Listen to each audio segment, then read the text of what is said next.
Lord and Heavenly Father, I would like to take this opportunity to pray for everyone.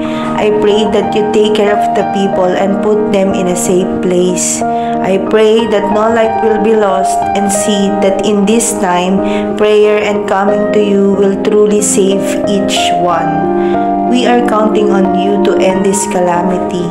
I also pray for the full strength of those sitting in the government so that they can reach their constituents. Sustain their strength and comfort them, Father. I know that you hear them crying for their needs. I also pray that you touch the hearts of many to send them their necessity. Thank you, Lord Jesus. Turn the typhoon away from the Philippines. Our hope is in you. In Jesus' name, amen.